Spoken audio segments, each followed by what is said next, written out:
event ko pinapunta sa Baguio. Hindi ko kinaya ng magmotor pupunta sa Baguio dahil short talaga sa oras. Ako nag-usap sa isang kaibigan ni Pangulong Duterte na iamin na helicopter. Napupundi sana, makapundi natin ihatid doon sa Baguio. Tapos iiwan na lang natin doon. Balik na siya. So yun, pinitap ako sa Kawit Cavite. Nilipad ako doon sa Baguio. Baba ako sa chopper sa Baguio. Lumipad mo na yung chopper, pauwi Manila. At sa isang pangalan, yung chopper at yung piloto ay nalaglag at namatay yung piloto. So, iniisip-isip ko, bakit hindi nalaglag yung chopper na apat kami sakay, pakikyat sa Baguio? Bakit nalaglag siya? Yung isa na lang, yung piloto na lang sakay, pababa pa. So, I realize na siguro nga, meron pang misyon si Lord para sa amin. At mission na yan, I am sure, gusto niya ipagpatuloy ko yung aking laban. Ating laban, hindi ko sa laban. Laban natin natin ito. Laban sa druga. Laban sa kriminalidad. At laban sa korupsyon. Alam mo nito, yung druga, bibili. Basta bigyan natin ng tsansa. Sigurado niya, yung atin ang Malacanang, kaya-kaya natin yan. Yung kriminalidad, kaya-kaya natin yan. Kung atin ang Malacanang. Pero corruption, yan ang pinakamahirap na misyon na binigay ni Lord sa akin. Alam niyo, kahit anong objection na gawin ko, maubos na natin kasi anong objection na gawin ko. Objection na sa President. Kahit na hindi na pakinggan, kahit na walk out tayo, pakita na galing tayo, walk out tayo, galing din sa proceedings, walk out tayo, wala pa rin mangyayari. Dahil ang kasuportan ko sa aking laban ay si Senator Bungo at si Senator Ruben Padilla. So kung magbutuhan, tatlo lang kami, talo pa rin. So useless yung ating sumikat. Ay, hindi naman ako useless no. Sayang. Hindi siya talagang hindi natin ang mga ating gustuhan. Kaya ako kayo nakikiusap sa inyo.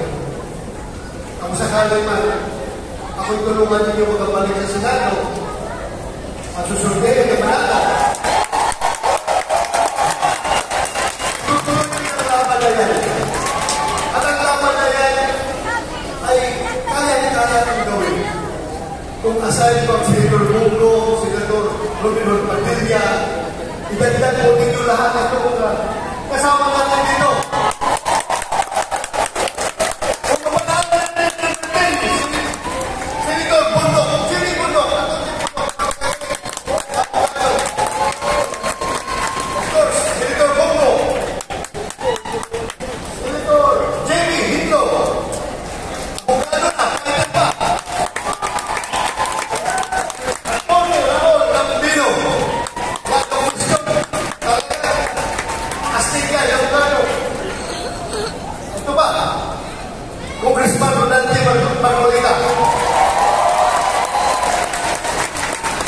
Of course, ang ating pinakamamahal. Nakahit na! Nasa politika na siya. Nagpapagay siya ng kandidacy. But still, he refuses to be called a politician. He wants to be called a leader. Kaya ako kahit na naka-wonder na mag-girl siya doon, gagayahin ko si Pastor.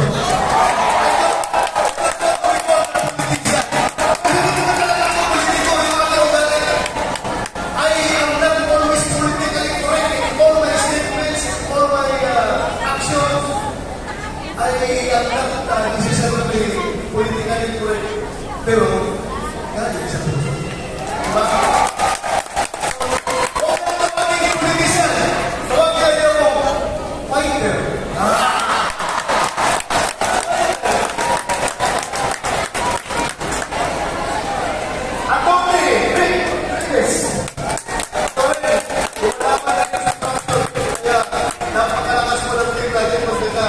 Balik kami ni Senator Bongo at kasama na po sila lahat. Of course, si Mr. Pegribo, Philip Salvador.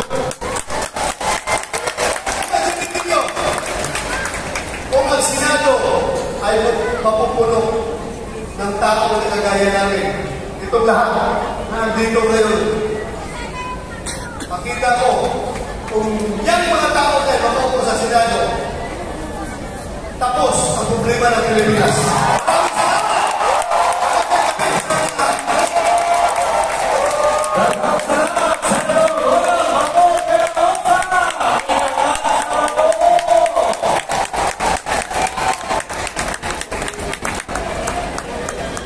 Hinahangad na suportahan ang Pinipilawan Duterte Senatorial Line Up!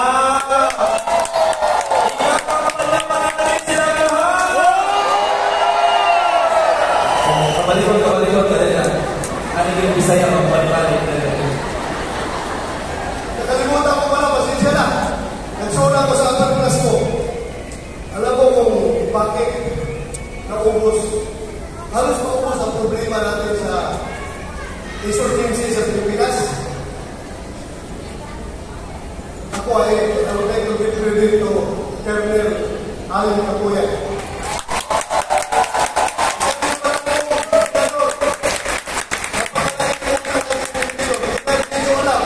Pero ang dami niya ginawa sa ating hindi ipikat kung bakit halos maubos ang problema natin sa insurgency. So salamat isama ninyo si Colonel Allen Capuya.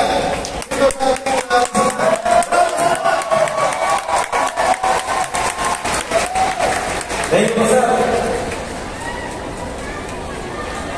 Ayan. At ang